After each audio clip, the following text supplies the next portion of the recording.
నమస్తే welcome to I news. Bangladesh మాజీ ప్రధాని షేక్ హసీనా తాత్కాలిక ప్రభుత్వ అధిపతి మహమ్మద్ యూనుస్ పై తీవ్ర స్థాయిలో విరుచుకుపడ్డారు. యూనిస్ పాలనలో మతపరమైన ఉగ్రవాదానికి దాడులకు స్వేచ్ఛనిచ్చారని, ప్రజాస్వామ్యాన్ని అణచివేశారని ఆమె సంచలన ఆరోపణలు చేశారు. అసలు బంగ్లాదేశ్ లో ఏం జరుగుతోంది?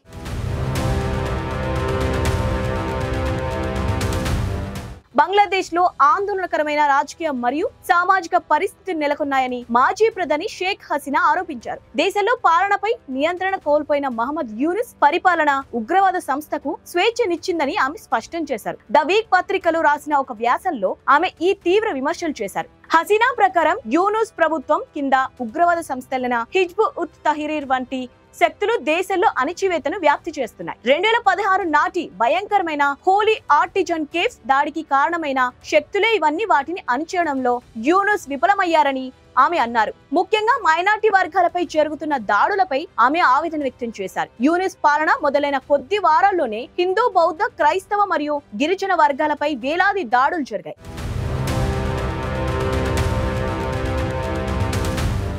ఇప్పటికీ ప్రార్థనా స్థలాలను ధ్వంసం చేస్తున్న ఘటనలు ప్రతి వారం వింటున్నాం అని హసీనా పేర్కొన్నారు. యూనుస్ కు ప్రజా మద్దతు లేదని, ఆయన ప్రభుత్వం నిరంకుశంగా వ్యవహరిస్తోందని హసీనా ఆరోపించారు.